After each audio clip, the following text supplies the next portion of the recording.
And we're back here once again with another episode of the MSK show. And this is going to be episode 189. So I hope you guys had a great day. And I hope you guys have a great rest of your week that is ahead of you. And if you are watching this episode of the MSK show after it ended being live and you are watching it on Friday, then I hope you guys have a great weekend. Make sure you guys, go outside, be with your family, go to a movie, go to a bar, go to a restaurant, go to a carnival, go to a festival. Just go outside and actually be out there in the world. And, that's the tagline on DoorDash, or I think McDonald's or whatever. I forgot which company had it, where it was basically going outside is overrated.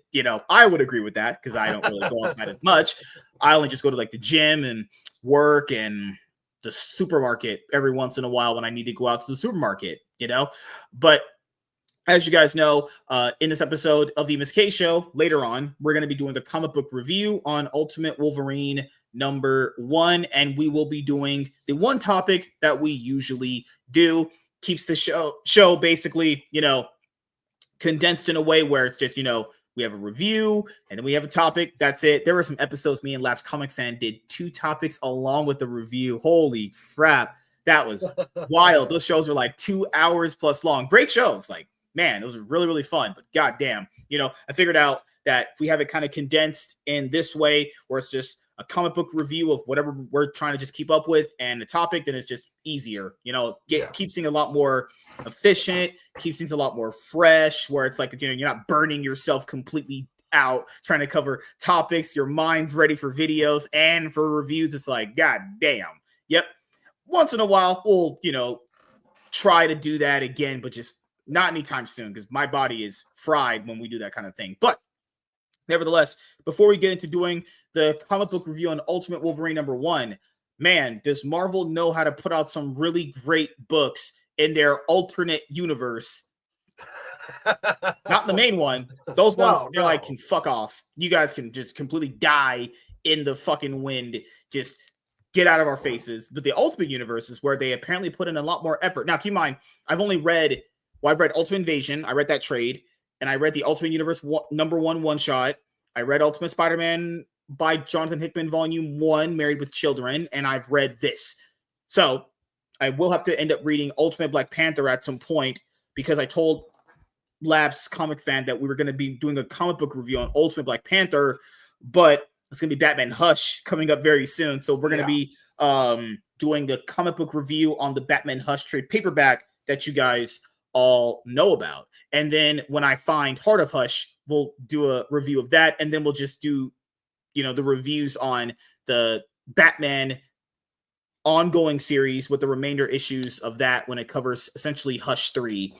But Jim Lee, good old fucking Jim Lee, just did not want to put Heart of Hush in the Hush Saga Omnibus that they released earlier last year, DC Comics or 2023, I think. And then he definitely doesn't consider it canon to his story for some reason. I guess him and Jeff Loeb decided. Shit there. God, involved. Yeah, Paul Dini. Yeah, fuck that guy. No, it's his Hush too. Paul Dini did nothing wrong besides create just great content overall. The guy who's pretty much spearheaded the Batman animated series, spearheaded the first 2 Arkham games that a lot of people cherish and love. He has his own Batman run he did. Those Arkham games were amazing. I loved them. Like, I remember just going to a Game World because we didn't have a GameStop. We went to Game World, having a 360, just stumbling upon Arkham Asylum. This is around the time where City had basically just finished up the DLCs with Robin. It was the DLC where Tim Drake.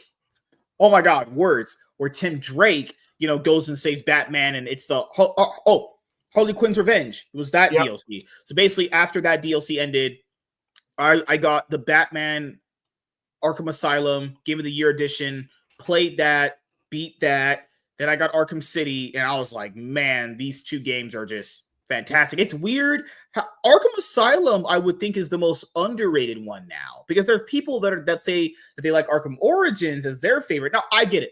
Arkham Origins, I like a lot. I do think has really good things about it, but for those of you guys who weren't there when it dropped, you just don't know why people didn't like it. Like, it's not bad. It's not really conventionally like, man, looking at that game compared to the modern ones we have now for some these companies looks great, honestly.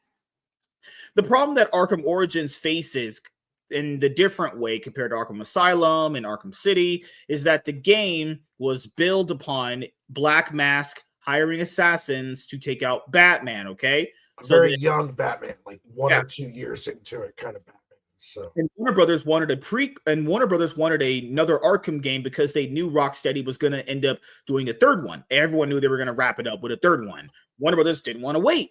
So they pretty much got WB Montreal to do the Batman game. They did the Wii U Armored Edition. They did something with that. So they were kind of with it.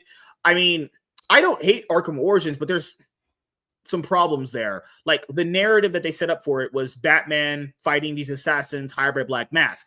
Black Mask, it turns out that Joker was impersonating Black Mask. He's the one that hired the assassins. Now I get it. Joker has to appear at some point because it isn't full game. But, you know, Joker had been basically the main villain of everything Batman at that point. You thought you were going to get, he's going to come in later to the story and he's going to be introduced. But no, he was just the main villain once again. Also, you're supposed to fight 8 assassins. You only fight 5. 3 are what? Side missions? You know? Think so, yeah. They kind of cut away from the whole assassin plot to it being a Batman versus Joker kind of thing. It deserves a remake, though. Like, I'm really surprised they haven't done like a refurbished version. And they did a remaster of it. Yeah, do a remaster and that because it almost like they just ignore it.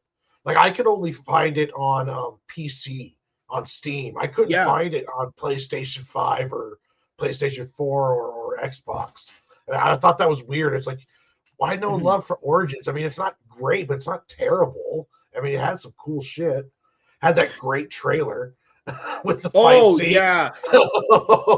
Man, I swear, if freaking Warner Brothers wasn't as stupid as we know they are, and they made basically a CG DC movie like that Batman versus Deathstroke Arkham Origins trailer. Oh my God, that's probably one of the best cinematic trailers for a video game I've ever seen. Man, it was so good. Damn. If you could only just make me a DC movie or many movies like that, so I'll take it, honestly. It's great, honestly. Fucking hell. Like, I will say this. If you go back and look at the behind the scenes making of Batman Arkham Origins from WB Montreal, it wasn't like they didn't have any love for it. They definitely, you could tell there was some care there. There was some love there. You could tell they didn't do it because they wanted to kind of shit on the fans or they wanted to kind of do certain things that made fans angry. It was none of that. But there were just things that they messed up on. Like, essentially, if you play Arkham Origins, like the city aspect was very big in City. Like, fighting the villains and everything, it felt very lively, felt very fun to kind of traverse around and fight the villains. Well, in Arkham Origins, it feels like when you're traversing the city and when it feels like you're fighting the goons, didn't feel as rewarding, felt like more of a chore than anything. You know, because the city is coated in snow.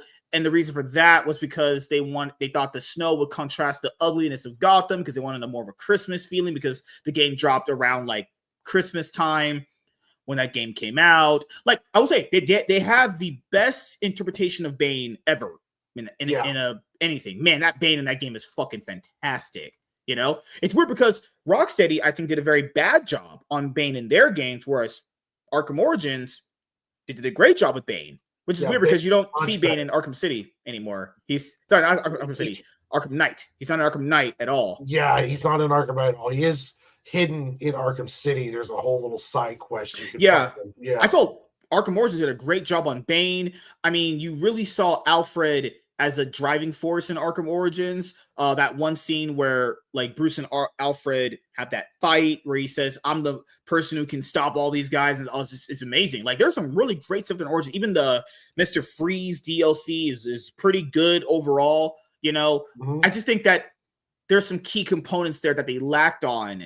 That if they were just kind of brushed up and they were perfected, you'd have another great game. Honestly, because I think it's because Rocksteady just doesn't consider that part of their Arkham trilogy. I think that's they're like Jim Lee. It's like that. There's no other Hush book. Like they're just like that. They're like pretend this didn't exist. It's the ugly stepchild of the family. Good The God. rumor is they're making Batman Arkham Beyond, Batman Beyond sequel to I said to do Arkham. that. I said to do that. That Suicide Squad game never should have happened. I think they should have just did a Batman Beyond Arkham Asylum, a Batman Beyond Arkham game. You just get someone to voice act for an old Bruce Wayne, mentoring a Terry McGinnis. It seemed like the proper evolution anyway, given how the main 4 games went, you know? Yeah. Like, I don't get why that wasn't the thing. Like, literally, you could have a trilogy of Batman Beyond games. Terry McGinnis, very popular character. It's like one of the times where a mantle is passed and he becomes his own version of a character without kind of shitting on the legacy one. I don't see why that wouldn't work. And that's another version of a popular character that's liked. Terry McGinnis is very liked. Batman Beyond is a very good Batman sequel series, actually. It's a perfect progression for the character. I just don't get why they didn't do that. But they gave you Suicide Squad Kill the Justice League, which nobody wanted, and I don't know why it exists. It just no one wanted that. They're trying to get a live service moneymaker. They are trying to. They want a live service multiplayer moneymaker, and that's what they were trying to do, and they pushed that through, and it was garbage all the way around. I even heard the gameplay wasn't even that great for being. And I was shocked when I heard it was canon. I'm like, what? What do you mean? No, this is not. No, this is bullshit. You know, I think it would have been better received technically, but not as much if it wasn't canon. Because they were saying it's canon to the Arkham universe, and it was like, why though? But it doesn't need to be though. You could have just made it, and it's because they didn't make Gotham Knights, which is done by WB Montreal canon. No one remembers Gotham Knights. That's just forgotten about in just a dark fucking hole that's not to be remembered anymore. Remember Gotham Knights, guys? Promoting Gotham Knights and everything, all the trailers. No one remembers it, and no one talks about it. No one wants that game. They I don't know. It's and okay, fine, you're gonna do Suicide Squad. Why kill everybody off? Like you should fight Batman, then you should free him. Yeah. He becomes a playable character. You go and find Wonder Woman, you free her, she becomes a playable character. And pretty soon the Suicide Squad game becomes a Justice League game or something along those lines. But to brutally kill Batman, and you do it by essentially just capping him in a park bench, is just brutal. And it's almost like, wow, you guys really hate Batman. Like, why are you working here if you hate this guy so much? Yeah, it's the same thing with like Absolute Batman. And I think Absolute Batman, the first 5 issues that I read were good. I enjoyed them, but it's essentially the same guy to a certain extent without him being a billionaire. So they just didn't like the fact that he was a billionaire and a rich white guy, because they apparently just don't like rich white guys at DC now. It's so weird. That's the only thing they took away from him. He's still smart. He's still strong. He's still buff. He's still very cunning. He's still still a good tactician, Yeah. Well, it's the reason why the Ultimate Universe is doing so well, and also why the Absolute Universe is doing so well, is when you take the character away from canon, then you can do fun things with them that haven't been done before. And if it's just want to be as simple as like, well, what would Batman be if Batman didn't have the money? So then he would have to go to college. He'd have to learn. He had to become like Batman, and Absolute Batman is an engineer who works on the city. So he knows the in and outs workings of the city. He's close to City Hall. There's that freedom you get when you get broken away from 100 years of canon just kind of barraging you down. Like, why is regular Marvel and DC bad right now? It's because, well, even if the writers want to, they still have to be saddled under all of this canon, and they can't just break away and do something new. And even when they do finally get to do a reboot, the company isn't strong enough just to let it keep going. Instead, they're like, the first time they see any kind of bad sales, let's reboot again. And it's like, oh, come on, guys. I mean, and you have to deal with editorial interference too. So not only are you bogged down by, I guess you could say, many years of canon, so to speak, you're also bogged down by bad editors, because we know how bad the editors are at Marvel, like Joe Quesada, Tom Brevoort, CB Cebulski. Imagine DCs are not as much better. I mean, guys, there's nothing really different about Bruce in the absolute universe, that could be just not a billionaire. Like, that's just so petty. That's just so stupid. You know, it just makes no sense to him not being a billionaire, but I get it to a certain extent. It works kind of because it's an alternate universe. It's not mainline continuity. I get it. But the point of the absolute universe was to have the characters, you know, become the heroes we know they're going to end up being without the key characteristics that make them who they are. Flash without the Speed Force, Wonder Woman without the Amazon, the mascara, Superman without Krypton, Batman without being a billionaire, without Alfred. But in Bruce's case, he has most of his things except the money. Yeah. But he's still the same dude. He's just, oh my God, fucking hell, DC. Jesus fucking Christ, man. But that's what we have to live in. That world of the comic book industry right now. That's the reality that God put us in. If you guys are religious, God chose us to exist in this universe where the alternate universes are better than the mainline continuity. But I will say DC on average has better books than Marvel currently. You know, I think for me, the best stuff I've read out of Marvel so far has just been the Ultimate Universe. You know, I didn't really care for the Ultimate Invasion trade paperback. You guys know my review on that. I did like the #1 Ultimate Universe book they put out. That's the sequel follow-up to that. And that should have been in the trade anyway. Because in that Ultimate Invasion book, oh my God. Like, it's one of the books that I've thought about after me and Laps Comic Fan reviewed it. And I was like, damn, I did not give a fuck about any of those characters. None of those characters I give a fuck for at all. I read the book, and there's so much setup in it because Jonathan Hickman just loves his setup. He sure does.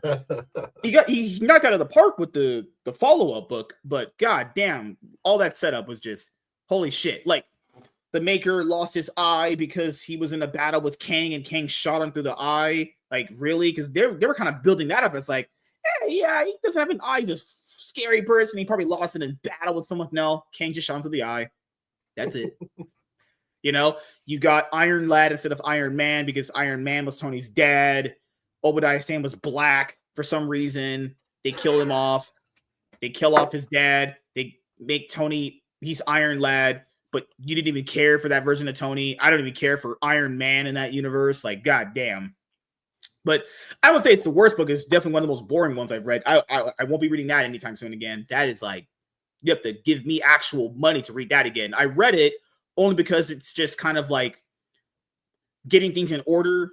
So if people kind of wanted to know about the universe, then I would know it, obviously, because you're supposed to, if you know how this universe works, you're supposed to technically read that, then the Ultimate Universe #1. Then after that, you go into Ultimate Spider-Man, Ultimate Black Panther, Ultimate X-Men, and then you have the Ultimates. Then you have like the Ultimate Universe 1 year in. Then you have this Ultimate Wolverine, and we know there's more books coming. Have they announced? Yeah, we'll talk about that in a topic, I think, tomorrow. They announced another thing coming, but goddamn, Marvel, can you make something work in there? Can you make something work in the mainline universe? Someone said the fucking One World Under Doom event is just not it, and we're only 2 issues in, but that event apparently is spanning months. Okay. Oh, yeah, God. After reading this one, I was like, X-Men must not be a thing in the Ultimate Universe, or well, they are in there because it's Ultimate X-Men, but I haven't read that one. I've only read Ultimate Spider-Man. I've read this one, and I have the Black Panther ones, but I haven't read them yet. And I have the Ultimates, and I read a couple of those, but I wasn't too interested in it. The artwork's good, but it's like really weird on all over the place. Yeah, a lot of people said Ultimate X-Men is just the weakest of the first 3 books. And I've skimmed through it a little bit. The art just looks very weird. It's like, it feels like the artist who was at Peach Momoko, I think's the person's name, tried to be very manga-ish. Yeah. Okay. But it felt like it was trying to be a manga-ish book, but it just kind of never manifested that way. I just skimmed the pages. I didn't read the dialogue yet. But what else is going to end up happening, guys, is hopefully ICV2. I think we covered all the main books that were the best sellers. I think we did. I think me and Savage Dad did it because this month is March, right? So we have to wait for March's sales to total up so we can go over the best, highest selling books for March when it becomes April. Top selling comics for February 2025. Yep.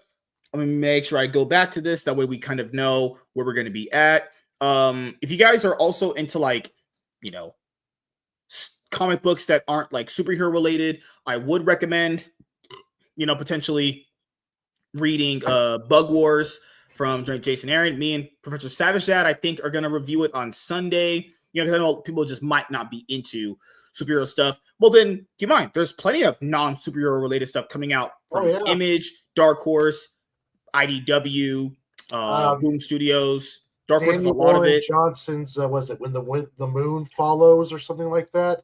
I've got the books, but I haven't read it yet. It's kind of the science fiction dream adventure, and it's really good. I read the first 2 on that one. Mad Cave puts out a bunch of non-superhero related titles, actually. I mean, even Dynamite doesn't do it.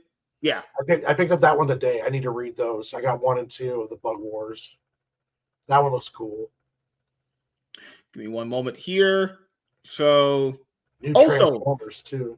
Oh yeah, Transformers is great. If you guys are into Transformers, grab the first 2 volumes, the first 2 trade paperbacks for Daniel Warren Johnson's Transformer run. The 3rd volume comes out in May. Definitely looking forward to that.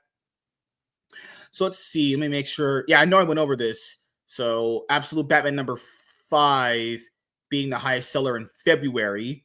One World Under Doom. Obviously, it's the first book for Marvel's new big event where Dr. Doom is the Sorcerer Supreme. The Marvel Comics universe. Good loving God, Marvel. Jesus Christ. Who thought of that? All right. Absolute Superman, Ultimate Wolverine, Ultimates number 9, Ultimate Spider-Man number 14, Absolute Wonder Woman, Batman number 157, Transformers number 17, X-Men issue number 11. So you know what's weird right here is Absolute Wonder Woman beat the main Batman ongoing series. Yeah. Crazy. Wonder Woman usually sells lesser than both Superman and Batman. But now Absolute Wonder Woman has now overtaken, and in issue 5, which is the end of the first arc for her last Amazon arc in that book, over the mainline Batman book. And that's the last Chip Zdarsky book as well. Chip Zdarsky, I don't know what he did in these books. I have to go over them eventually in trades when they get to that point of that Batman ongoing series.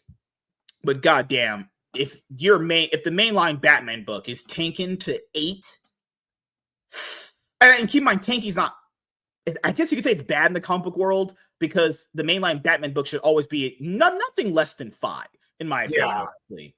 Like, and right now, even Absolute Batman sales numbers are in the 10 years ago would have been canceling the book.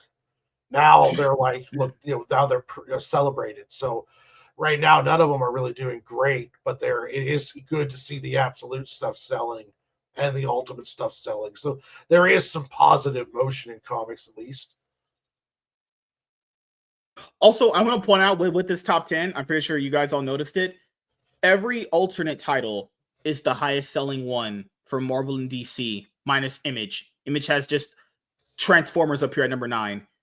The 2 books that aren't alternate universe, the 3 books are One World Under Doom, which is the first book for Marvel Comics' big event that they're doing right now.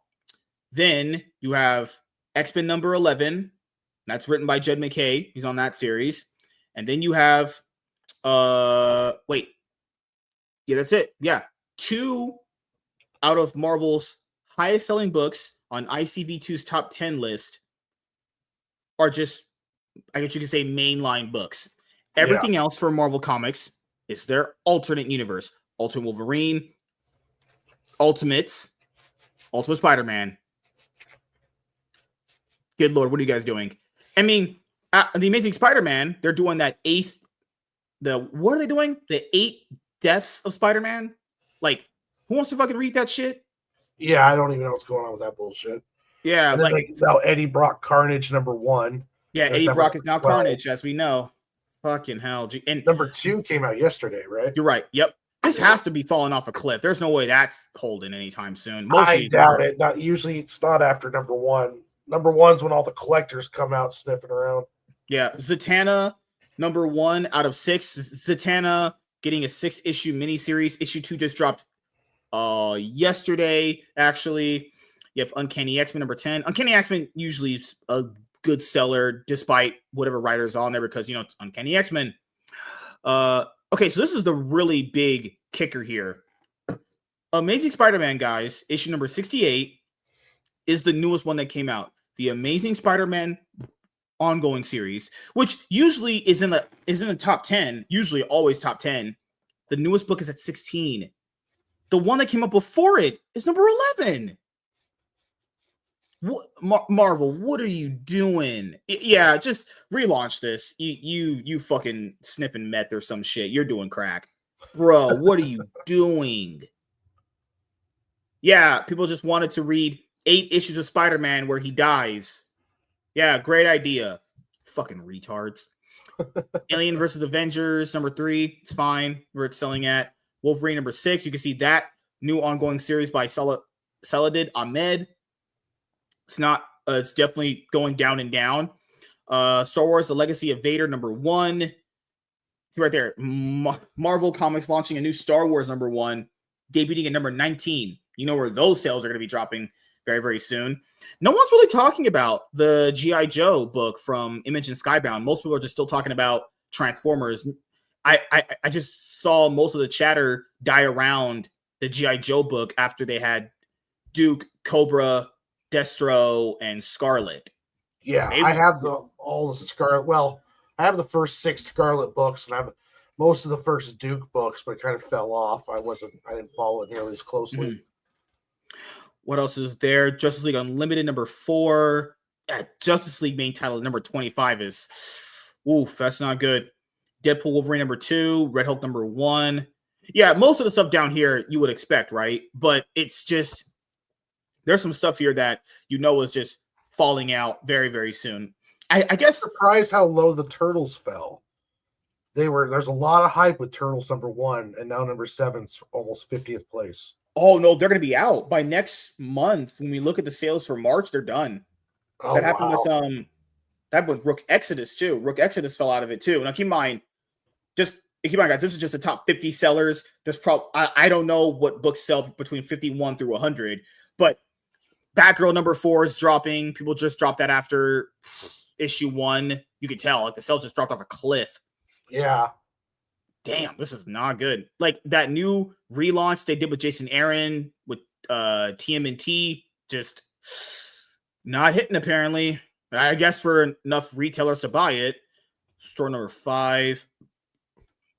What else is here? No, that's pretty much it. Green Lantern Corps, issue number 1. You know how they were trying to rebuild a lot of these groups and get new number 1s? If some of your new number 1s are debuting at fucking 23, you already know that shit has no staying power. None. Yeah, that's not doing good. Bug Wars is pretty solid at this spot, considering the fact that, you know, it's only going to be, this was last month, so that's on its first issue, but I want to see where Bug Wars number 2 is at. If Bug Wars number 2 drops down, might be a pause for concern, maybe, I don't know. For a mature title, that's not bad because it's just like a radar film. Your mature means it's going to have less of an audience. Oh, yeah. To go from, so that's not bad for an indie or for an Image book for a mature title. Mm-hmm. I guess that's it. I wonder what else is here for DC. Let me see. Highest selling graphic novels. Let's see. Preview. Who's reading Powerpuff Girls? What the fuck? Who the fuck reads Powerpuff Girl ongoing series? Is Dynamite doing it? Of course Dynamite's doing it. All they can do is sell other people's shit. They can't sell their own shit. Not read more. What was it here? Let's see. Pro full year book scan 2024. Nope. Let's see. I wanted to see what the top 10 graphic novel sales or for DC releases more. Okay, yeah, that's gonna be something we'll talk about as a topic later on. That's pretty exciting right there. Let me see. I think I had it here. Top graphic 10 novels are all Dog Man, aren't they? Because DC, let's see, top 10 graphic novels for let's see, ICV2. After this, we're gonna go over what was it? We'll go over Ultimate Wolverine. Yes. Because we had this from January. This is from January. Holy shit. Also, this is This is from January. It's not February, but you can look at it right here for the top 10. Compact Oh, comic, okay. compact comic, compact comic, compact comic. So basically, three, or was that four? No, it's 1, 2, 3, 4. 4 out of the 10, out of the top 10 graphic novels are out of DC. Coming out of them right now are compact comics, valued at $10. You get basically that full story arc right there. Their Amalgam Age Omnibus would make sense because that's the DC versus Marvel thing. The other one sold very well, apparently. The Last Ronin is number 8. This is back in January. But man, DC, geez. Woo! You just knocked it out of the park on that one. So they don't have the actual numbers, they just have the ranking. Yeah. Apparently, this is what sold the best. Now they have ranking by price right here, but that I mean, shit, honestly. I don't even know why they do that. Hey, this is the top selling books ranked by price. Like, I don't really give a fuck about that, honestly. Graphic novels, ICV2. Let's see what February's was. I totally forgot. I'm so glad to see the DC comic. The compacts are doing good. Yeah, I really like that idea. Yeah, it was a great idea. You know what's crazy? I have to eat some crow on that. I put my foot in my mouth. I thought that was gonna be I thought it was gonna be stupid. I did a video on the channel literally back in 2023. I was like, this is gonna be a dumb idea. No one's gonna want that. It's over. No, I was wrong. I love the idea. Because things were so bad at that point. You think like nothing else can get better to the point where it's like, oh, okay, I was wrong. It's good. It proves they can do good things when push comes to shove, I guess. So this is February. You have Ultimates #1. I have that. The Daredevil Born Again Premiere Collection, which is essentially their compact comics for Marvel, valued at $14.99. Yeah, guys, they could just charge you $10 because it's Marvel. You should feel privileged to have their stuff in a Premiere Collection like a manga. Fuck off. Oh my God. Ultimate Spider-Man Married with Children Volume 1, top 3. It was #1, but it's third, which is still top 3. Compact comic for DC. Compact comic. Well, in Court of Owls was 4th last month or January too, so it's holding the same spot 2 months in a row. That's impressive as shit. They're making good money on those things because that's all reprinted shit too. So they're not paying for the artwork anymore or any of that stuff. Wow. That's cool. Hush is there. It's the same 4, which is crazy because Watchmen didn't start out this way. Watchmen started out much lower, but it just climbed. But it's Watchmen. It's like the highest selling. It's like one of the best selling fucking comic books ever, honestly. Last Ronin's still here. Being introduced to that shit. That's awesome. I want people to be introduced to Court of Owls and to Watchmen and stuff along those lines. So, what's interesting? Before we go over Ultimate Wolverine, I think I talked to you guys about this on the show yesterday. It's crazy. Outside of Court of Owls and anything before that, has there been another Batman story that has really stood the test of time outside of Court of Owls? I mean, I don't know if Absolute Batman will. And keep in mind, that's also been done by Scott Snyder. I find that kind of ironic there. But outside of Killing Joke. No, but that was 90s, 80s stuff. Oh, you're talking about what, like recently? Like outside of Court of Owls, there hasn't been a big influential Batman story like that.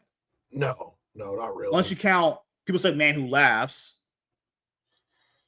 Yeah. But no one really puts that on the same level as Court of Owls, guys, is very well known. Like people love that story. It's great. I love it too. Level Batman right there. Court of Owls is top level Batman shit right there. That is just not only did it introduce a new set of villains for Gotham, it brought them that Batman comics are usually pretty good for the most part, but it brought in another layer, a big giant like conspiracy. Oh, it was so good, man. The story's so fucking good, man. Like they haven't. No, I would say outside of Court of Owls, when you get that, there's really nothing else. Like Death of the Family was good-ish, I would say, but nothing on the level of Court of Owls. Yeah. They haven't did anything in Batman that rivals that. And that came out in 2012 when that shit started. Didn't that run in like what 2013, 14? Well, yeah, it was the 52 era, so it was all that. Good Lord, DC, what are you doing? Hey, maybe Scott Snyder can make it happen again with Absolute Batman, but that's not even the main continuity book. Like, this is an alternate universe kind of thing, Oh, I went through some of the pages of All-Star Batman. I think Lats asked me. The interiors are fucking Oh, they're phenomenal. beautiful. The interiors are gorgeous on that. I just wish I could get it without the dialogue. Because the dialogue's terrible. Like I just Maybe want to you see just kind art. of fill it in yourself. Oh man, yeah, it's terrible. Like that Batman Ninja movie, the animated one. I tell people watch it in Japanese, but turn off the subtitles because then you're just going to get a kind of okay Batman movie. But if you listen to the actual words, then you're going to hate yourself for watching that movie. It's just so bad. Oh, the Batman Ninja movie. I never watched it. There's a new one getting ready to come out, another Batman Ninja movie. I don't know how good it's going to be, but the first one was pretty terrible. The dialogue was just horrendous. So I was like, I'll just watch this in Japanese language without the subtitles, and I'll just pretend I know what they're saying because that's better than watching this and actually know what they're saying. Gosh. All right. We're going to be going over Ultimate Wolverine in just a moment here, guys. And after that, we'll get to a topic. But goddamn, is DC fucking crashing out on some odd choices? Definitely Marvel more recently, man. But DC, like, Pride event. We must have a Pride book in 2025. Please, retailers, don't order that. I don't care if it's a number one. Don't order it. If you literally do not order it, I don't care how much your distributor convinces you it's going to be a big seller at the shop. We know it's not. I know you guys are still, trying to basically offload other years' Pride comic books that never sold well at all. We know they never sold. They won't tell you, but we know they didn't sell. Don't buy it. Please. Whatever Marvel's doing, whatever DC's going to do, please, for the love of fucking all is God, do not order that shit. You can't sell it. Why are you ordering it anyway? Well, I was talking to my comic book shop owner today, and he was telling me with Luna, which DC goes through, that you have to order so many titles in order to get the 50% discount. Because if not, then when you the discount off of the cover price of the book.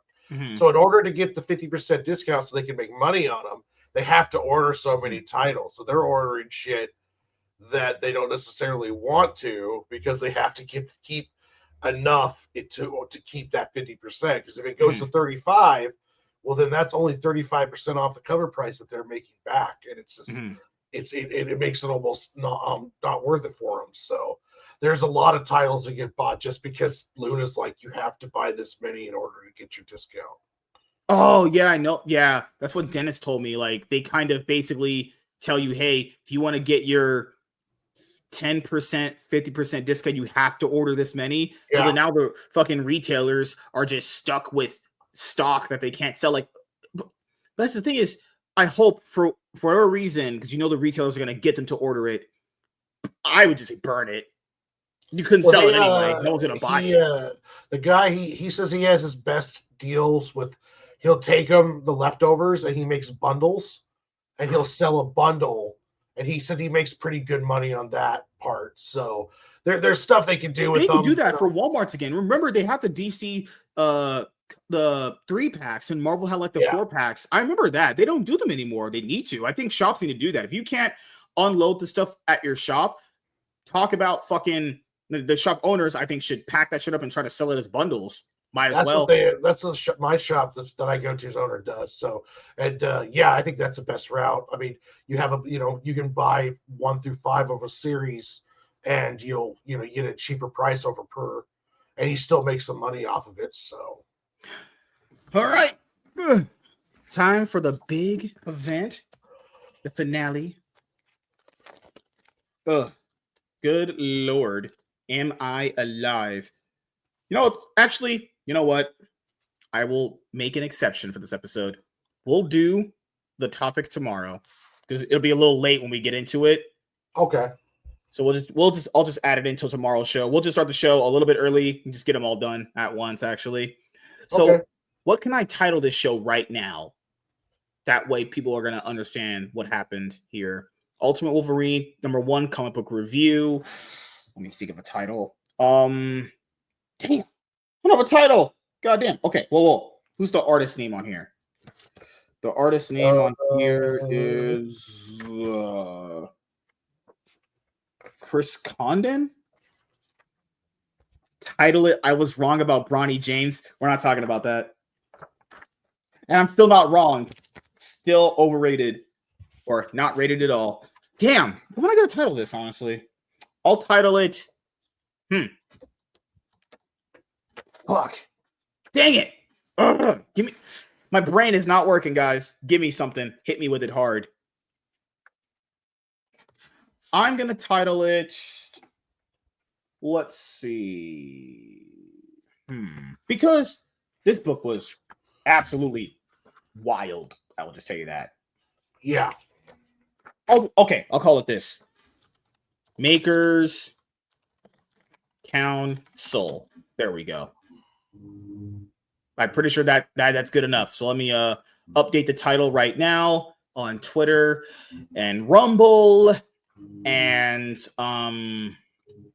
YouTube, and then we'll get to the review because it's already getting a little late, and if we get to the topic later on, then we'll be here for a little bit longer, and we got to go to bed soon. Otherwise we'll just be dead. I'm just kidding. Good God. Good Lord. I've been watching the recent. I watched the Lakers pretty much the entire season. I watched the recent games. Bronny. Nope, I'm not a believer. I mean, yep. I'm excited how well Austin Reeves and Luka are doing.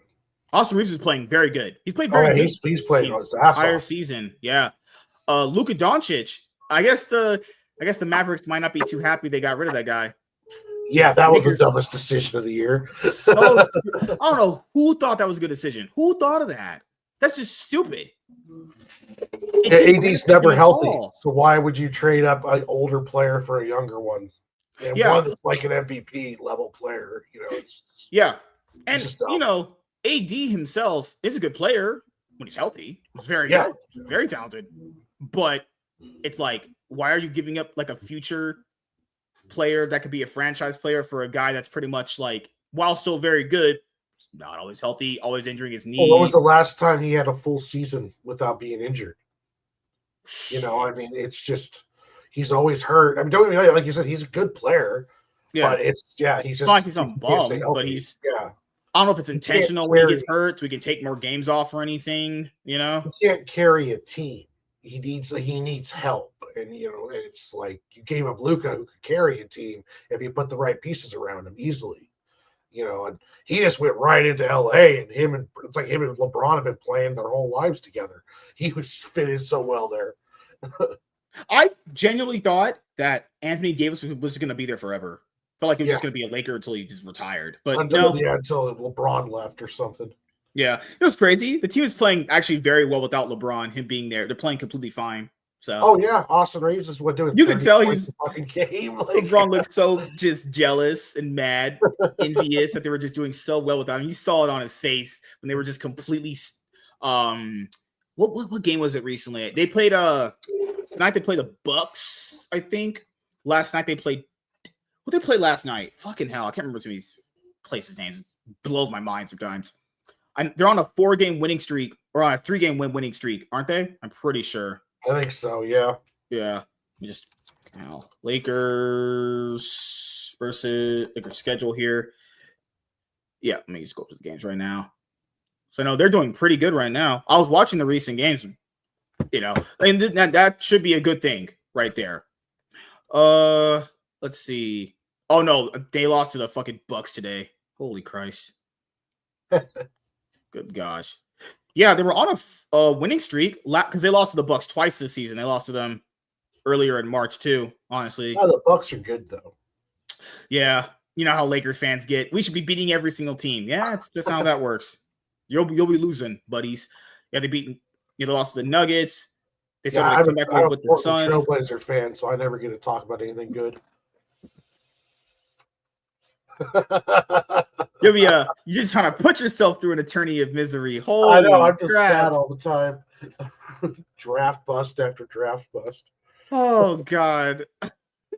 Yeah, they beat the Spurs, they beat the Suns, they beat the Nuggets, and then they did it. They're on a 3-game win streak. It was crazy. That was their biggest win streak at home since 2018. Oh, wow. Yeah, they've been dominating at home for quite some time, you know. The game was miserable. Yeah, the game was pretty bad today. I was watching. I have to see the rest of it, but now it was fucking trash. That was horrible. Good God. Oh my God. Did you see the of the year? The interviews with the coach at halftime? The interviews with the Lakers coach right now. JJ Redick. That's the funniest shit ever, man. Holy shit. He doesn't like talking to the media at all. He gives the most. And he used to work in the media too, and he's just like straight up like an ass. Yeah, like he gives kind of like the driest, most funniest, direct answers, and the interviewer's like, I don't know how to deal with this guy. Because the Lakers, they play the Bulls Saturday, and they play the Magic, then the Pacers, and the Bulls, and the Grizzlies. Yeah, there's about, let's see, 2, 4, 6, 8, 10, 12. There's 13 games left in the season. So they could, I think, at most finish third. Start then? No shit. Yeah, they got 13 games left in the season. So wow. Let's see where the standings are at. Yeah, Lakers losing tonight put them at 4th because they are tied with the Nuggets. And then now they're 4th. Oof. They're going to need to win some of these remainder games here. Warriors, 6th place, 41-29. Grizzlies are 43-27. So, looking very, very close here, honestly. I bet Chaz is happy too. He's a Knicks fan. So, he's in 3rd. All right, let's get into it. Oh, God. Are you guys ready for some excellent commentary? Me being an absolute Giga Chad. All right. Hey, everyone. I am MSK, a.k.a. Master Swag King, coming at you guys today with another video. And if you guys are returning viewers or new viewers, then please consider subscribing to the channel if you have not already. Leave a like on this video if you enjoyed it and comment down below. Also, make sure you guys hit the notification bell. That way you guys can get notified on whenever I upload a brand new video. And in today's video, we are going to be doing a comic book review on Ultimate Wolverine #1. So Ultimate Wolverine #1 was announced last year at New York Comic-Con, if I'm not too mistaken. But if I forgot where it was first announced, you guys can correct me, obviously. So this was something that I ended up basically pulling out my girlfriend's butthole when I was fucking her. All right. Can't use that one. Brain completely fried.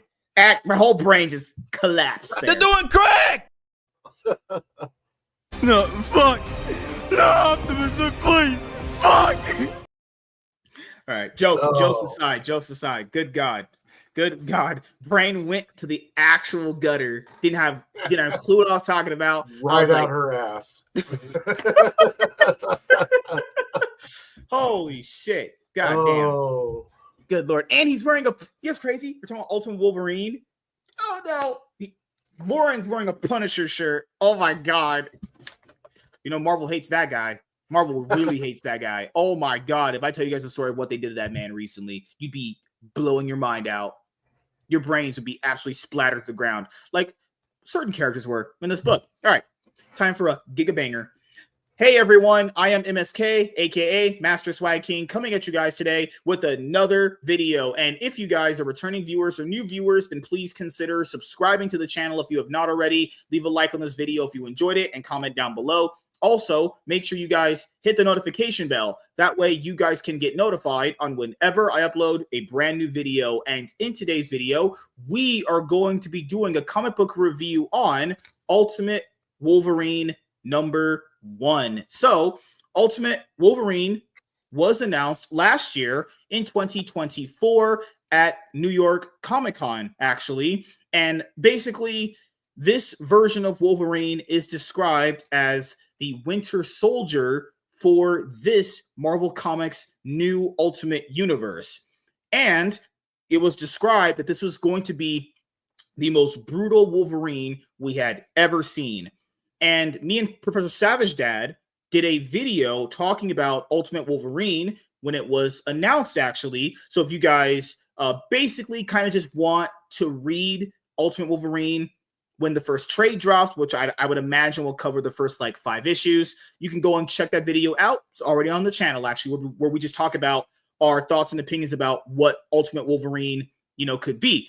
And I did say in that video, because I wasn't thoroughly convinced, that, I've seen Berserker characters before, the Winter Soldier aspect. I've seen it before, I'll buy issue 1, I said.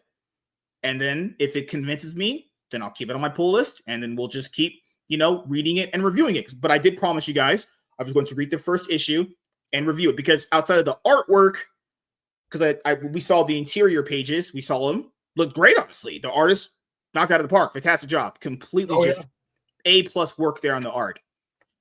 Now, I will also say this: Marvel Comics' new Ultimate Universe has definitely been a better offering than their mainline continuity. I would highly recommend you guys go and check out our Ultimate Invasion trade paperback review. We did a review on the Ultimate Universe #1 one-shot comic. That is the sequel to that, which is the finale of that. It's essentially Ultimate Invasion Part 5, but Marvel Comics just can't fucking resist trying to sell a new #1 whenever they can. It's just a thing they have to do because they just love new #1s, right? So then after that, I ended up reading, Ultimate Spider-Man, Married with Children, Volume 1, written by Jonathan Hickman, with art by Marco Cicchetto, actually. That was very, very good. That trade paperback I have over there for Ultimate Spider-Man, Married with Children, Volume 1, best comic book I read the entire year. I'm pretty sure there's nothing beating that anytime soon. But there's some other contenders there, but I'm pretty sure that's my favorite one of the year so far. So we have to read Ultimate Black Panther, trade paperback Volume 1, and Ultimate X-Men. But this obviously needs to get talked about because this was, man, goodness. So I didn't really have too high expectations coming in for Ultimate Wolverine. To be honest with you, you guys saw the video. I wasn't really hyped for it. The design looked great. Art looked good. But I was like, I don't know, man. They've been giving Wolverine a lot of stuff. I mean, guys, you think Batman and Superman and X-Men get a lot of stuff. Guys, Wolverine gets everything. Wolverine had his 50th anniversary last year. Do you know how much stuff he got? I'll just tell you right now. So you got Deadpool Wolverine, WW3. That was trash. Absolute giga dog shit. Reviews up on the channel. Almost blew my brains out reading that shit. Then he got a 4-issue miniseries, which was written by Chris Claremont. Wolverine Deep Cut. I did a review on issue #1. I'll probably end up finishing that series in trade when it drops because, it's now time for the trade to come out. So I'll just, do a review of it with you guys when it comes out in trade. But I did read issue 1. Wolverine, issue #1, Deep Cut was amazing. God, Chris Claremont just really knocked out of the park on that one. There's Wolverine Revenge, which was also done by Jonathan Hickman. I like, contrary to popular belief, I actually liked issue 1. I actually enjoyed it, but I didn't get a chance to, finish out that series because, I reviewed like issue 1s of certain titles and then never got back to issue 2. So I was like, you know what? I'll just go in the trade. But Wolverine, a lot of stuff. Then on top of that, he got a new ongoing series with Saladin Ahmed, actually, which is currently on issue #6. He's been getting a lot of stuff, guys. And then he got another thing on top of that. He got Deadpool and Wolverine, a new ongoing series written by Ben Percy. How many things did I just list there for that guy? Six things he got in 1 year? Actually, that's not counting Wolverine versus Predator that happened as well. Remember that, guys? Wolverine versus Predator. I like that one too. That episode was very good. I'll have to review that in the trade paperback format with you guys because that we'll have that reviewed eventually. I can't wait to read that. I was getting the ongoing issues, but then I stopped for some reason because I'm just that kind of person. I'm weird like that. But Wolverine been getting so much stuff recently. And to be fair, there's only so much you can do with the guy. And I love Wolverine. He's one of my favorite Marvel heroes of all time. But the stories that I read for Wolverine were pretty much like they're just really maxing out this healing factor thing. And guys, there's more to Wolverine than just a healing factor. You know that, right? But every book that I read, it was just healing factor this, healing factor that. And I'm like, oh, fucking hell. Could we just get away from that for a while? But in this, it felt like it was a little different. And it was awesome to see that it was different. Like, they pretty much took Wolverine and made an aspect of him that is cool, but made it in a different way. So, essentially, this Wolverine is different because he doesn't have the memories that you guys think of, but they're just all gone. They're completely just not there.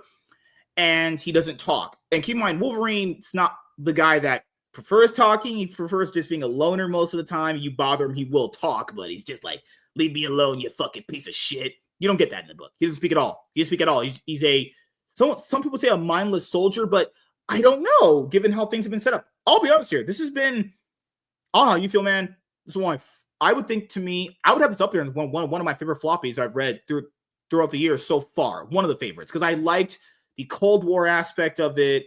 I liked the espionage angle they took with it. The brutality was great. I felt like not having him talk added more layer and mystery there. And that final page where he took off his mask and he was looking at, I guess you could say that it was a fourth wall break kind of thing. It was looking up. Oh my God. So good. One single aspect, I would say, the villain angle of it, like the conspiracy theory, while I thought it was good, I thought it was great, needed a little bit more meat on the bones. It felt like they were just kind of saying stuff sometimes without it really ever being like actually explained. Like the action carries the book. Wolverine does a great job. They kind of rely on you knowing the characters in advance, because if you didn't know who the characters were in advance, then it wouldn't really kind of work. But that's my only issue. I feel like some of the locations I didn't really care about, and that's pretty much it. But I'll ask you, how did you feel about Ultimate Wolverine issue number 1? The only thing I didn't like about it was Wax and two famous X-Men, like in the issue, like two big time characters meet their end. And I'm just like, okay, well, these two aren't going to be in the Ultimate Universe anymore. So I guess there goes that. I guess they're establishing with that no one's safe in this book. And, you know, to some degree, I enjoy that, you know, but to be fair with what you're saying, at least in this universe, hopefully they're not going to do that thing where they're all going to just come back at one point. Please don't do that. Oh, God. Cringe.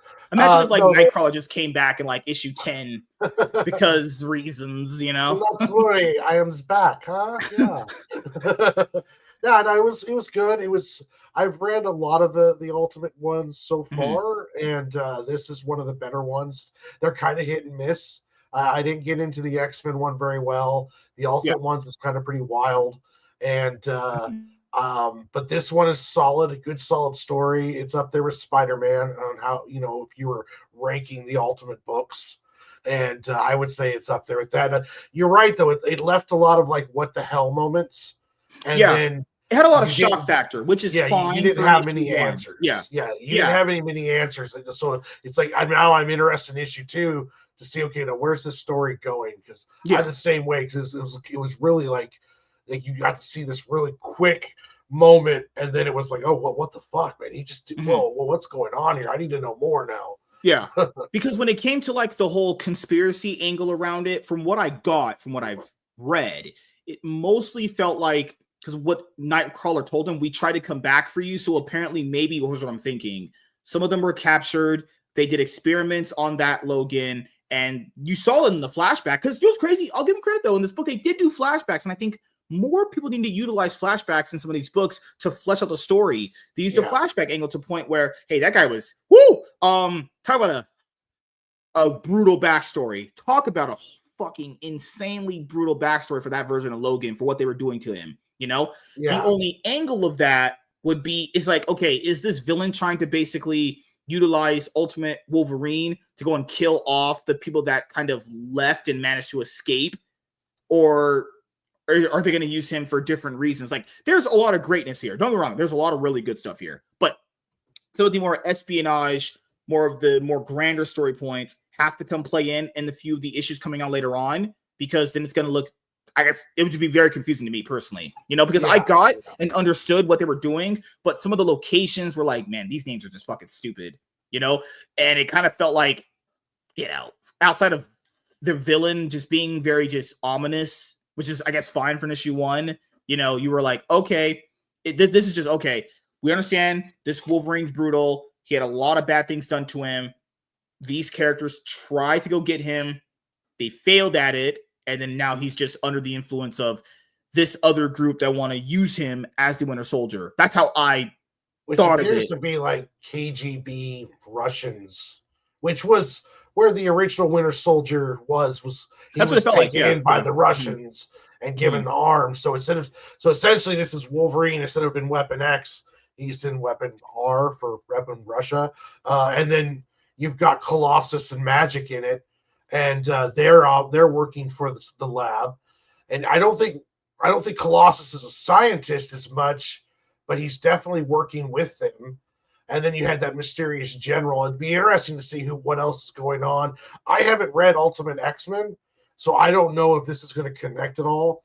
Like, is Magneto in Ultimate X-Men, or are we going to see him in this book? Because I can see them sending him out to assassinate another escaped mutant, and it be, Eric Ledger, or maybe even Xavier. Maybe in this, is Xavier in Ultimate X-Men? Talking to, I knew the person that Colossus and Magic were talking to was Red, Omega Red. Okay, so that was Omega Red. All right, gotcha. Yeah, I knew that was Omega Red. He's been in so many. Oh yeah, that's right. I see right there. Yeah. Okay. Oh, so yeah, it'll be interesting to see those villains, because I know he's. What's so weird is he is technically the villain of the book. You kind of look at it, you just kind of think of it. He is the Winter Soldier. He's the villain. But what those villains did to him, oh my God! Jesus Christ, that backstory is brutal. Oh my God, like.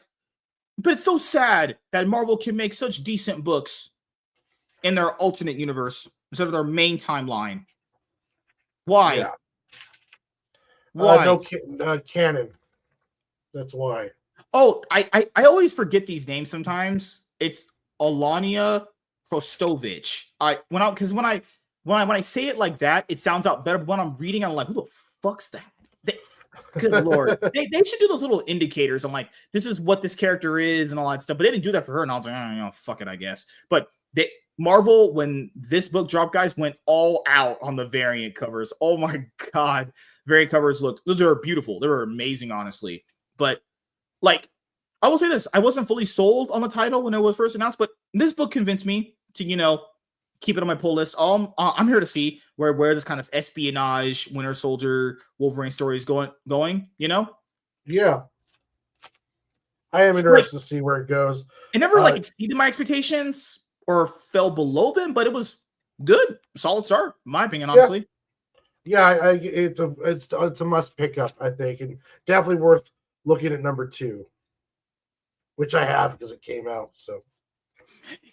All right, so let's start going through this book. So, Ultimate Wolverine number 1 definitely was very brutal. I'll say that. So, what was awesome for this book when I first opened it, you saw that. Oh man, that's just I love that fucking cover, man. This cover is amazing right there.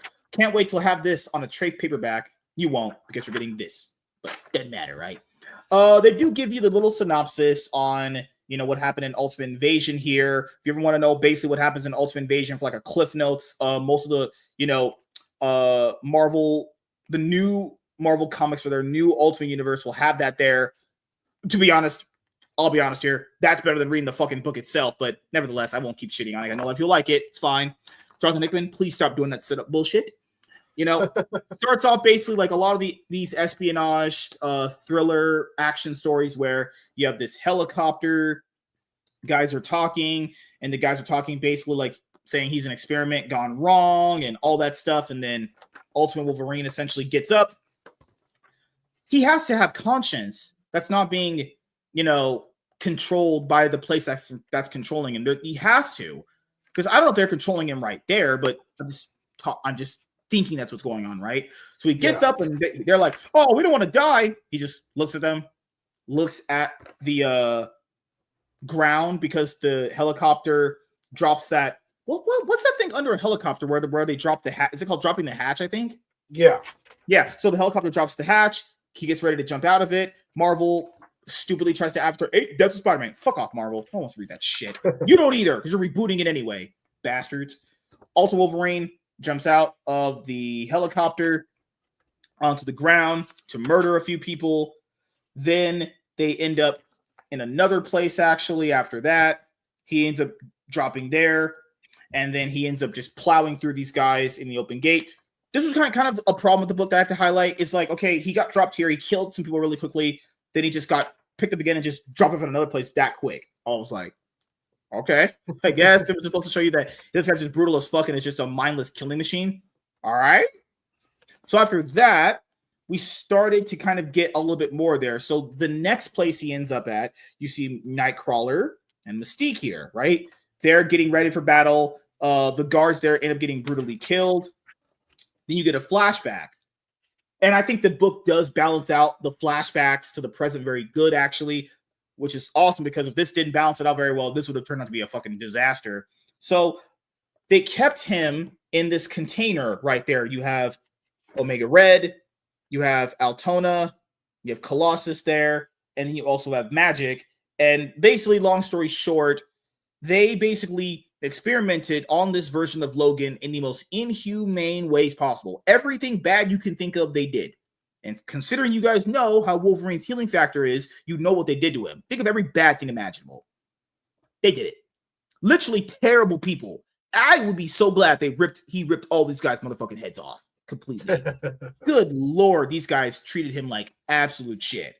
Kept him in the container, everything. Just, oh my God. One of the most brutal comic book origins I've ever fucking read in my entire life. So then, as he plowed through those guards at the first part of where he was dropped off at in the second place he needed to go to, he starts plowing through more of them. Mystique is like, oh, okay, we have to get the fuck out of here. Nightcrawler knows he's too strong and leaves, and he starts praying. Yep. Wolverine just plows through all of them in the second location after he killed the people in the first location. Man manages to get close to Mystique. Colossus hits him with one of those like giant machine guns, and then his neck cracks. He does this neck crack usually in the book, and Colossus is like, oh shit. Oh god damn it, son of a bitch. And then he begins fighting Colossus. Colossus starts shooting at him, as you guys can see right there. Then after that, Wolverine kills Colossus. Yep, Colossus is dead. Slices him through the neck. Kills him. Good. He fucking treated him good. Yo, murder that motherfucker. All these guys need to be getting stabbed through the throat, honestly. And we're being generous there with what they did to this guy, honestly. He gets stabbed through the throat as he deserves. And he kills Mystique too. Now, to be fair, what's crazy here is they don't actually show you Mystique getting her neck slashed. Well, that's because she was Colossus. Yeah, I remember that. Yeah. So when he slashes Colossus's neck, you can see that it's actually Mystique that he kills, and she turns back. He thought if she became Colossus, she could like scare him off. But probably, that's crazy. Yeah. I didn't catch that. I'm glad you did, because that's why we have two people here. That way my brain doesn't fry. So yeah, Mystique is dead. She's gone, actually. And you can tell he doesn't care, no remorse there in him. I mean, to be fair, he shouldn't have any remorse. People treated him like absolute garbage. So you get more of the backstory there. Basically, they just, oh God, experiments. They basically just turned him into the Winter Soldier after essentially there was this, apparently what we know is that there was a mission that they were on and they managed to capture him. They want to basically make a Winter Soldier that has a survivalist instinct. That's their big thing, you know? Yeah. Memories completely wiped. It won't even know its own name. It'll just have survival instinct. That's it. Its past self is dead. Logan, it was once called, but no more. We have taken to calling it by a nickname seem fitting. Lived, died, and born again, we choose. It will be cold-blooded, relentless, merciless, and we call it our Winter Soldier. Yep. Pretty much think of everything what happened to Bucky happened to this guy. Maybe worse, honestly. Maybe completely worse. I hope Wolverine kills all these guys later on. Holy fucking dumb shit. So he's going after Nightcrawler. Nightcrawler, definitely isn't going to win this. Gets to a point where, Wolverine stabs Nightcrawler through the stomach, completely kills him. But before he dies, he gives a piece of the backstory where he says, he basically tells Wolverine, hey, I know you're in there. So we can tell he has maybe some conscience left, where he says, I pray you have the strength. I'm sorry we weren't quick enough to come back for you. So what I can infer from that, like I said earlier, was that maybe they were on a mission. Logan got captured, and then they wanted to go get him, and they weren't quick enough to, and they just couldn't find him ever again. That's what it feels like, honestly. So essentially, the people that worked on him were Colossus, Altona, Magic, and another guy that we don't know of yet. So then Nightcrawler ends up dying. And then after that, we get these other things right there. So this is the next part right here, right? This is the part where it gets a little confusing. So he was worked on, and then we have this next part after he goes back into that airplane that dropped him off, where essentially you have this other group basically knowing that he killed off Nightcrawler and Mystique, right? So who are these? Are these the guys that spearheaded the mission?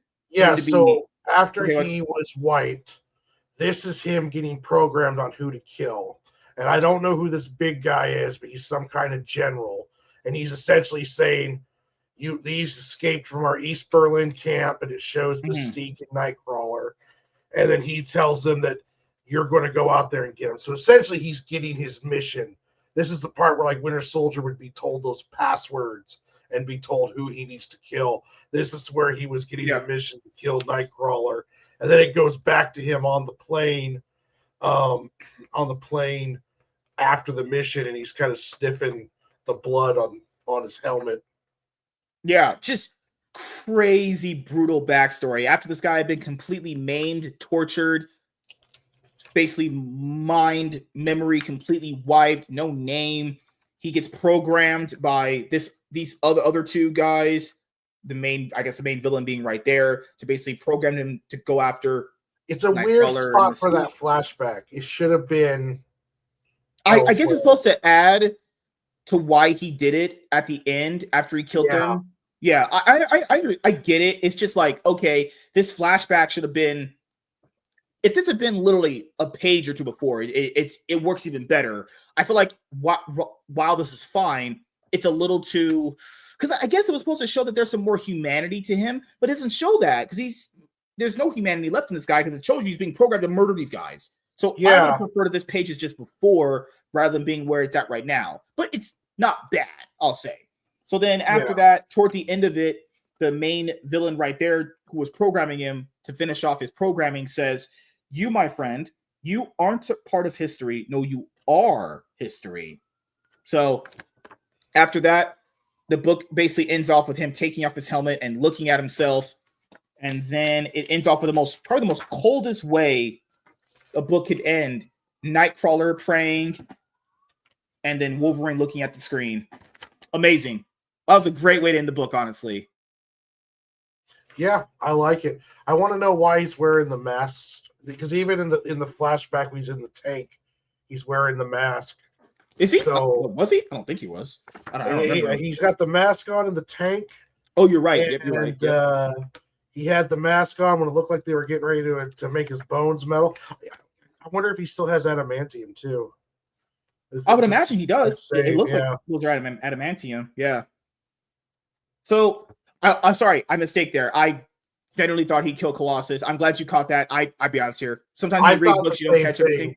Yeah, I thought the same thing too when I first read it. I was like, you're gonna kill off Colossus in the first issue, but it does show if they're gonna kill Mystique and Nightcrawler that no one's safe, actually. But yeah, and then right here, one of the generals had said, "Difference is we know how to win. Look at these two, escaped 2 years ago from the East Berlin camp." So there must have been some crazy shit happening that they're going to be hopefully explaining in the later ongoing issues. But no, what really got me at this is this, man, can Marvel do some good stuff if they really put their effort in.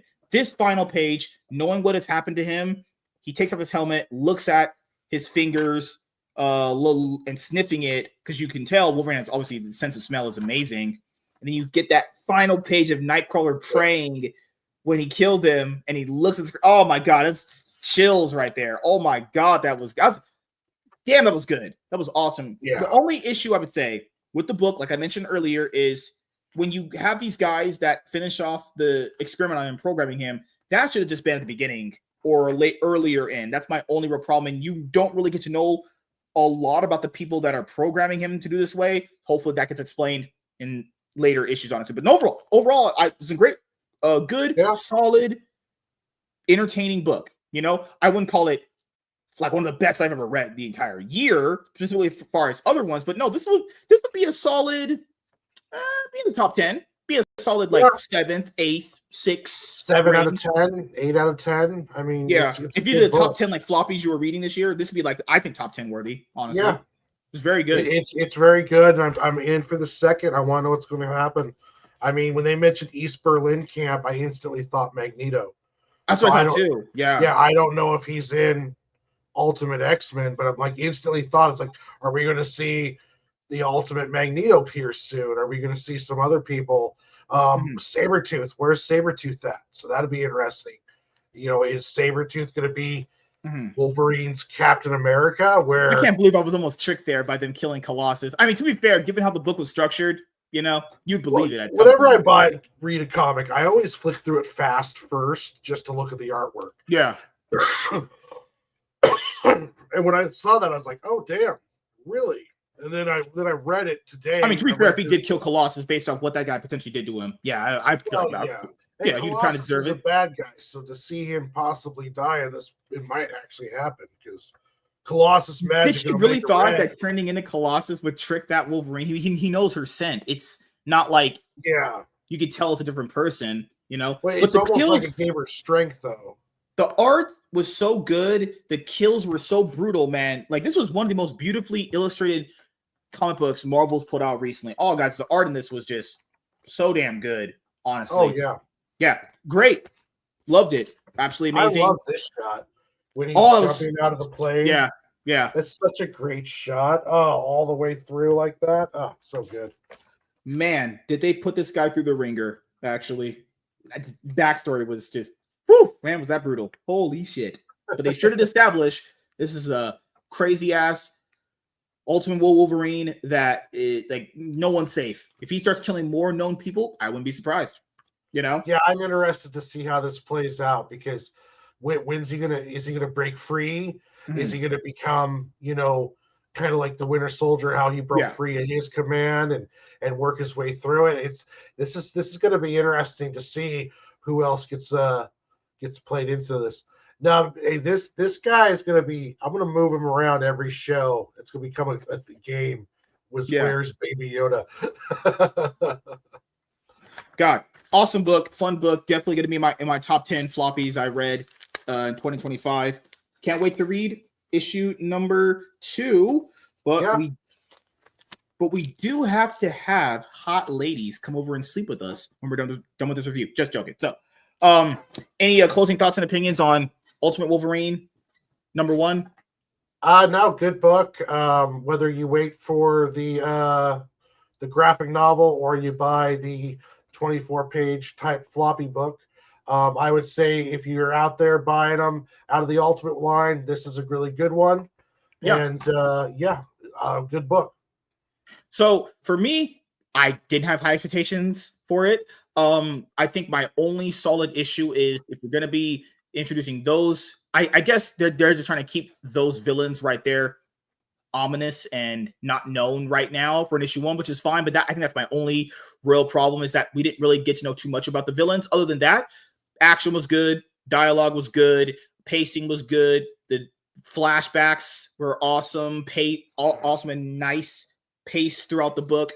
That last page before the other one of that awesome shot, that should have been a little bit earlier. My other little small critique, but that's pretty much it. Other than that, no, solid, fun, great book. I mean, that backstory was truly just tragic and brutal. So I'll give them that. They really know how to they just really want to fuck over people as hard as they can in any different way. Sorry, Nightcrawler fans, but he's apparently not going to be participating in the Ultimate Universe. Yeah, not even Mystique. They're a little out of commission. Forever. Yeah, they're just done. So yeah, some would say they're taking a nap forever. God. So thank you guys for checking out this video. If you guys are returning viewers or new viewers, then please consider subscribing to the channel if you have not already. Leave a like on this video if you enjoyed it and comment down below. Also, make sure you guys hit the notification bell. That way you guys can get notified on whenever I upload a brand new video. I am MSK, aka Master Swag King, and we're going to sign out, guys. See you guys later. Deuces. Peace. So, I know I told you guys that I was going to do something comic book related. So essentially on the comic book channel, you guys get comic book hauls whenever I do them. You get the news videos. You get the reviews. I'm going to be adding in a 4th additional series of content for you guys. It's going to be dropping tomorrow, and it's going to be a weekly series the most right now, maybe twice a week. And when I get better at doing it, I'll just be giving you more of those videos. I want to kind of start small, start slow. Like when you have sex with a girl, you start small, you start slow, you just start pounding that shit like fucking Mario when he hits the pipes in those fucking Mario games, you know? Yeah, exactly. That's exactly how you do it. Or at least that's how I remember it happens. Yeah. Hey, when Mario hits those pipes, coins come out of that shit. Gosh. So, yeah, let me go put this up. We're going to be doing Absolute Wonder Woman number 3 tomorrow. We'll probably start at like around 7:30. I'm going to try and start earlier. The way we can get the topics done. I always like the topics, but, sometimes it's just, good Lord, brains fried, Let me go put this right here. Can't wait to do a top 10 list of recent things that I've read, or trade paperbacks and graphic novels, as they call them, or collected editions or compendiums. That's not how that works. Lies. I know how it all works. I'm a sex genius. All right. Let me answer this guy really quickly. Will it be audio or just video? Either is fine. Okay, so coming up this Saturday for the MSK show, we have a guest, actually. So it'll be me, BS Warren, and a guest. I don't know if Labs Comic Fan's going to be there. But, man, there's been so much recent news coming out, guys. Oh, my goodness. So much. You guys are going to be absolutely blown away about certain announcements that Marvel and DC have been doing. Holy crap. Are you going to be reporting on the possible Todd McFarlane bid for Diamond? We should probably talk about Diamond, honestly. We haven't had a chance to. Yeah. You think he could do it? I think he can. Well, that's the rumor, is he put a bid in on it. And it was supposed to close today, I believe. So we might find out in the next week or so if he did, and if he was able to purchase it. That'd be pretty wild. Todd McFarlane now distributing comic books. That'd be really interesting. If he buys Diamond, there might be a way for, because that's the thing is, okay, he buys Diamond, then essentially, do you think that could potentially change things in the comic book industry world, or you think it's just going to be? Well, I would assume it'd be more of the same, because he knows how to make money. So it would definitely be a money-making machine when he gets things kind of going the way he would normally do them to make money off of it. Well, he runs Image, so Image would go back to from Lunar back to Diamond. That would be very good. That's very good, yeah. If he ran Diamond like it was before, places like Anarctic Press and the small publishers who are now out will now have a place to go back to. So but it all depends on the structure and how he runs it and along those lines. Like for me, with Diamond going gone, my chance of getting Sig and Joe into a comic book shop left with Diamond, because Anarctic Press is not going to be publishing anyone else's IPs, only their own now. So that just makes my pathway into a comic book shop that much harder to get into and less places to go through. So hopefully if he or someone else buys it, it will give that pathway back to a lot of indie creators like myself to get into shops and to get seen by more people. But I don't know though. We have to see how it turns out, and have to see if it's true or not. I know without Diamond, it's really been a wrecking ball to the indie scene when it comes to our pathway into shops and availability, because Luna does not want indie books. Like they won't call you back, and they also require more money too. So, like if you want to go through Luna, it's going to cost you at least $500 just to get into the book, not counting the little you're gonna make selling your books too. So yeah, it's a really tough avenue right now for us indie creators trying to get into those shops now that Diamond is gone. Yeah, because I'm pretty sure you talked to your local comic book shop owner about trying to carry your stuff, but that's the thing that people don't realize is I don't even think they don't even want to carry indie stuff. They can't even sell the stuff they have right now a lot. Yeah, the guy told me he only wants to look at my stuff after I get a graphic novel's worth, because he has to sell he wants to buy it for me for half of the cover price. So my Sig and Joe book at the very cheapest I can get it is $5. Well, I'd have to sell it to him for $2.50, Right. and then it's costing me $3.50 to make the book, to print it. So I would have to move it up to $7 just to break even, just to get it into a comic book shop, and I'm not going to make any money on it. Now, if I do a graphic novel, that sells for 15 to 20, and I can easily sell it and I get those made for like $6 a piece. So the margins work out a lot better, and I can actually make a profit. And they don't like indies also too, because sometimes it could take a year or two between 1 and 2. They want consistency. So having that graphic novel is a much nicer fit for them. It's better for me, better price point for to sell. People are more interested in an indie graphic novel because it's all there. It's like, oh, well, there's Sig and Joe 1 through 4. The first arc is in that graphic novel. So now I don't have to wait how many years it takes me to make it. So that's one thing about having that graphic novel that gets you into the shops. But if you're just trying to do floppies, there's some guys selling floppies for $15 a piece, and they're not going to sell it to a comic shop for $7.50. Yeah. So and then no one's going to buy your no-name character for $15 unless it's really, really good. Isom might have a problem selling on a comic shop just because of how many people might not know who he is, even though he is huge. And Ripperverse is huge in the comic community, but there's still people that don't know what Kickstarter is to buy comics. Yeah.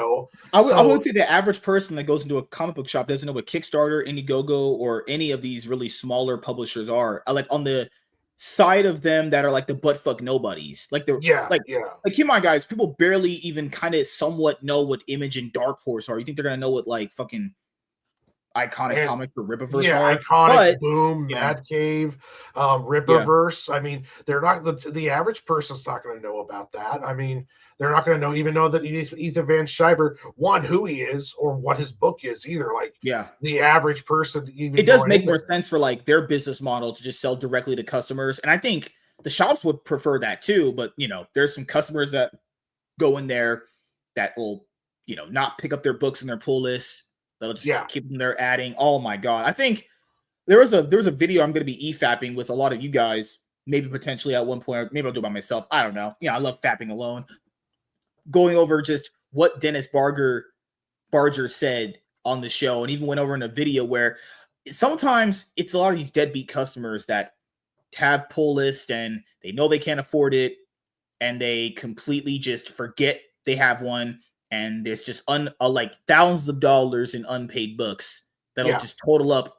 So if you have like 20 customers that are supposed to be buying off these books, because what the shops hope for is that you have a bunch of these people that have subscriptions, right? If you have a constant flow of money due to people subscribing to these books and giving you money every month, well, if you have enough of them, I can imagine that's going to be good enough to pay off a lot of your bills and keep a shop running. Then you have the other merchandise to do it too. But the problem with that, guys, is imagine if you have 40 people with pull lists, just 40. Now imagine 30 of them don't buy their books. You see how much revenue you're losing, right? Stuck with all that because it's not going to be sold anywhere else. It's they essentially pull lists are for them getting books just for you. So it's not like they can just take it off the shelf and put it out in circulation if you don't show up. Books are already paid for too. They paid the distributor to give it to them. That's why some shops charge you to have a pull list. Makes sense. I fully get it. Yeah, I get it too. My shop does it. It actually gives me a discount for using the pull list. So, it's a tough out there. When you go direct to market, when I sell a comic book like right to you, I'm making. When you buy one Sig and Joe for let's say $7, I'm making $3.50 on that. Yeah, there's no one else pulling a piece out of it. When I give it to a publisher and they sell it, they take 20%. Comic shop takes this and that, so I'm getting even less by the time. Too many hands in the cookie jar. That's what Eric July had mentioned. It's crazy. Eric July mentioned this stuff quite a bit, and people were like, "Oh my god, you're a hater." But no, that's the truth. That's people just not accepting reality. Literally, that all it was. people just not accepting reality, and the comic book shop owners being okay with this terrible system, you know? Yep. Oh, James asks, you have your comics digital at all, or is just all physical? Right now, my comic is available on Global Comics. And that is honestly, if you want an app, if you don't mind digital comics and you want a cheap app that'll get you indies as well as DC, Image, and Dark Horse comics, Global Comics is the app to get. It's on both Android and Samsung, and you can get it through the PC. And Global Comics is an excellent app for a very small monthly fee, kind of like Shonen Jump. You get to read a plethora of these, not only indie books, but then DC's putting out a bunch of stuff through there. And so is Image, and so is Dark Horse. And you get to read all the Invincible stuff, Spawn. I mean, there's a lot of stuff on there. I also have physical copies of my comic book available. I sell them through the TikTok shop.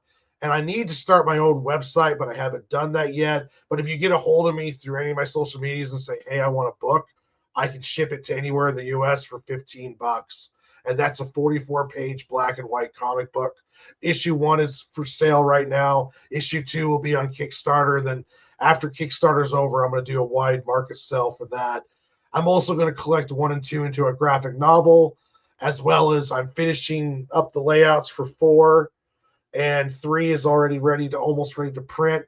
So by June, July, you're going to have 4 issues of my comic book available, not only digitally. I thought it was wait 4 years. You're doing it wrong, man. No. What the hell?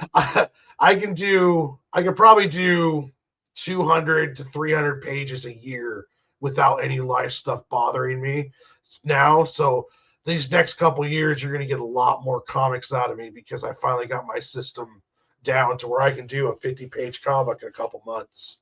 So I'm starting to hammer them out now. So going on to 2026, even when we're still doing this in that year, do you have a goal of how many comics you want to do a year, essentially? Like you want to do maybe 1 or 2? That's like the goal, essentially. Well, like this year, I plan to do, I have 3 more planned for this year. I have the Sig and Joe 4. I'm going to do a expansion of my Squirrel book, as well as a Christmas story that I already have the layouts for. So I would like to be able to do 2 Sig and Joe graphic novels a year and 1 other side story, 1 shot that I create, because I have other stories in my head. So I want to be able to do at least 2 Sig and Joe graphic novels, which will be 150 pages or more. And then, I do the artwork, I do the lettering, I do the writing. That's why you can save so much money. Yeah, that's also why I don't have a life, because I do all of that. On top of having a 9 to 5. Yep. The only thing I don't do is the editing. I run through a couple different editors, and I got 3 good, strong people that go through and find all my spelling mistakes and fix stuff for me. But yeah, no, I do pretty much 95% of it on my own, and all of it. The only reason why it's in black and white is because I'm colorblind and I can't color. So I will. I do everything in gray toning. They have the Mighty Morphin Power Rangers movie free with ads on YouTube.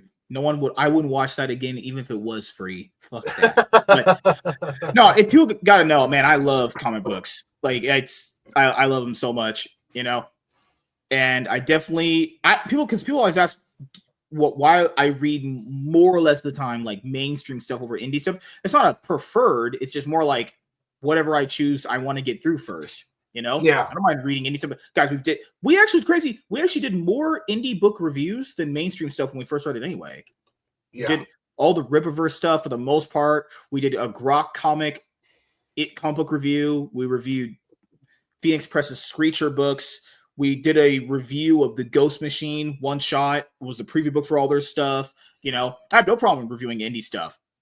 But I will say this: it's hard for indie books for me to care about the characters sometimes. I don't know the fuck they are, but I think that's the hardest part. Is reading an indie book and caring about those characters or something about them.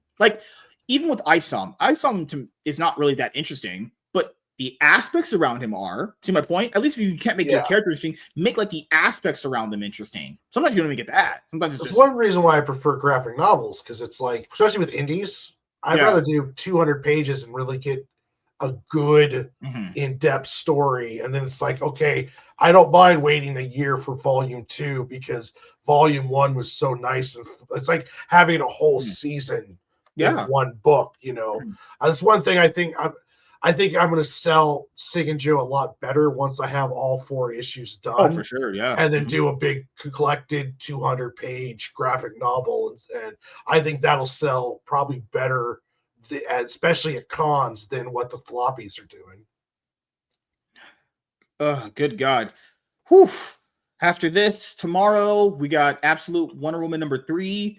Then we have a few topics. So I'm going to try to start at least or a little bit earlier on time. I'm going to try. You know? Yeah, just hit me up, man. I'll be ready. Because my wife, she's been basically just blowing my back out, eating me out, you know, just destroying me. Your imaginary wife. Damn. I thought you were on my side. I thought you were on my side. I think someone also asked MSK, are you going to go watch Snow White? It's like, probably not. I don't really. I forgot it was coming out today anyway.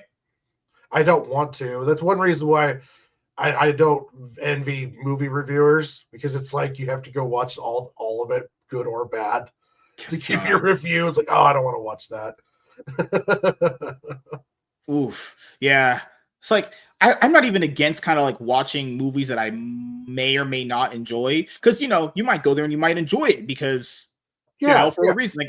Like, movies are always going to be a mixed bag. It's just, you know, that's kind of a movie that you kind of realize, hey, I'll just watch this on, you know, streaming when it drops on VOD. Because we know these movies come out literally 3 to 4 weeks after being in the theater anyway. Yeah, why should I go and watch Snow White? The studios put out the whole movie 3 weeks later. They want their theater experience. If it does bad, if it does bad, you'll be able to get it rented. You'll be able to rent it like 2 weeks from now. So stupid, right? They want you to go value the theater. They don't want you to value the theater experience anymore because they put out the new blockbusters 3 weeks after. You know, yeah, even renting it for $19.99 saves you money from going to the movie theater. So, good gosh, man. Oh yeah, I don't think she's hot either, Miss Sparkles. Especially it's like compared to Gal Gadot. Like, compared to Gal Gadot, no, but I don't think she's ugly. I think that mirror might be broken if it's all like you're not the fairest. Don't ask work. Yeah, that mirror's damn broken. You need to get that Wi-Fi checked. Did you see that clip of that one fucking Twitch thought? You know, using the ViewBot application on her stream, and she got caught using it. Oh no, I didn't know that. Yeah, there was a Twitch thought streamer where she accidentally showed the chat that she was using a ViewBotting application or whatever. Like, I could believe people that like women who have no talent, nothing, who are just fucking stupid, useless, have to ViewBot. No one was gonna watch them otherwise. Why would they? Yeah. They're talentless. They don't know what the fuck they're talking about. They're just pretty to look at. Yeah, but after a while, I got a bunch of girls I can look at. Sparkle the ViewBot. Yeah. So and the reason why people do it on Twitch is because Twitch is like, if you kind of can ViewBot in a way where it gets you like a lot of viewers and you get pushed up in the algorithm, you might hit page 1 and a lot of that stuff. So there's reasons to do it. I wouldn't, because, you know, if you get caught, then people realize you don't have an audience. It's all fake. That's what you want to be known as. No, I'm good. Nope. Can't do it. I've never bought a sub. Never. Twitch used to be about watching people play video games. Now it's like 65% of it is girls in kiddie pools doing jumping jacks. It's like, what the hell is going on? Hot tub meta. Remember that? Oh my thank God that died down. Yeah. There was that one day back in 2023, I think, where like girls were just basically just being full on naked, but they had like the signs to cover like their upper and lower areas, but I can't see. Yeah, there was that one Twitch streamer chick who was like, Morpie. It was Morpie. Yeah. And she was nude, and then she would like bounce like when someone subscribed or some shit. Yeah, that's quality content. Yeah, yeah, good Lord. And I'm supposed to value that fucking worthless idiot over someone like Kai Cenat. Really? I'm supposed to watch her over him. Are you out of your fucking mind? You know? Good God. But no, Rachel Zegler's Snow White's a movie you watch like when it drops 3 weeks after it's out of theaters. They're going to quickly try to get that shit out of theaters. It's on YouTube with ads for free. Oh, God. Well, they announced this really cool shark movie that's going to come out very soon. I'm looking forward to that. That's a pretty cool premise right there. What else is there? No, that's pretty much it. Yeah. We'll be back here tomorrow, guys, around 7:30, 8:30 latest PM PST. Oh, gotta go back to work. Good old 8 to 4. Good fucking God. Gotta get up at 6. I gotta get up at 6. Head out at 7. Be at work at 8. Yep, that's how it goes. I got like 30 minutes to chill from my day off right now, and that's it. No, day off was great. Went to Walmart, got some stuff, came back. I got a Lakers shirt. I need a Lakers jersey, actually. You know? You got to ride. I mean, if you want to take me at 7:40, you're more than welcome to. You know, that'd be awesome. Well, it depends on what time you're going to head out. I mean, if you're going to take me, then we can leave it like 7:40 or whatever. If I'm waking up at 6, that's just fucking hell, dude. Oh my God. I've done it for years. I'm used to it at this point. Oh my God. Well, I was thinking, because you guys didn't see this. Do you know how Marvel has their epic collections, right? Where it's like the volume 1 beginning of a character, but sometimes they're like out of print because those actually sell very well. What Marvel did recently, they put out a Ultimate Spider-Man volume 1 epic collection for Brian Michael Bendis's Ultimate Spider-Man. Oh, the epic collection just dropped this week. I definitely am going to get that. I already Mark Bagley, right? Oh, Bendis. Well, Bendis was writing. Mark Bagley was the artist, I believe. You're right. Yes, you're right. Yes. Mm-hmm. Damn. And the reason why I say to grab the epic collections, guys, because those do sell out. They sell out to the point where I don't know if it's scarcity. I don't know if people are hyper-inflating it. But those epic collections, when they sell out, they're gone. So if you like Ultimate Spider-Man by Brian Michael Bendis, they dropped an epic collection, volume 1. Go get it if you want to. All right. I'll be ready at like 7:40. You son of a bitch. Love you.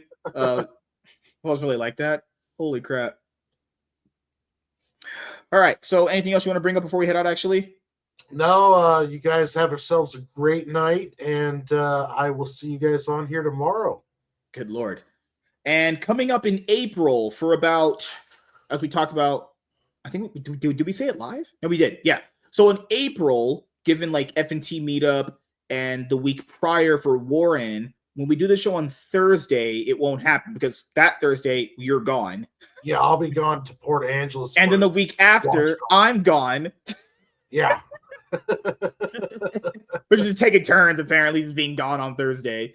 So we won't technically, the last show that we'll have for Thursday before the break is on the 3rd. So that's just not this week, but the following week after that. So yeah, we'll let you guys know closer to that time too. But yeah, comic books, reviewing them is fun. Reading them is great. You know, I definitely limit how much stuff I do pick up and buy because, you know, I want to get burnt out reading this much bad shit. God, we got to pick out one bad series to read just to feel how bad Marvel can be at its peak. Yeah, peak. We should. God, man. Hey, we should pick up that one that we were talking about yesterday with the Captain America with the door knocker. We need to pick that one up, and we should review that. That's what you just classify as toilet paper. I wouldn't pay that. Someone MSRP for that's gonna be $4.99 MSRP. I wouldn't pay a penny for that. I wouldn't pay. But we can always pirate it. Allegedly in Minecraft. Allegedly. Yeah. You know, the 7 C's are awesome. Good Lord. Yeah, but yes, tomorrow show, and then, you know, I'll probably have sex with my wife. So thank you guys for checking out this episode of the MSK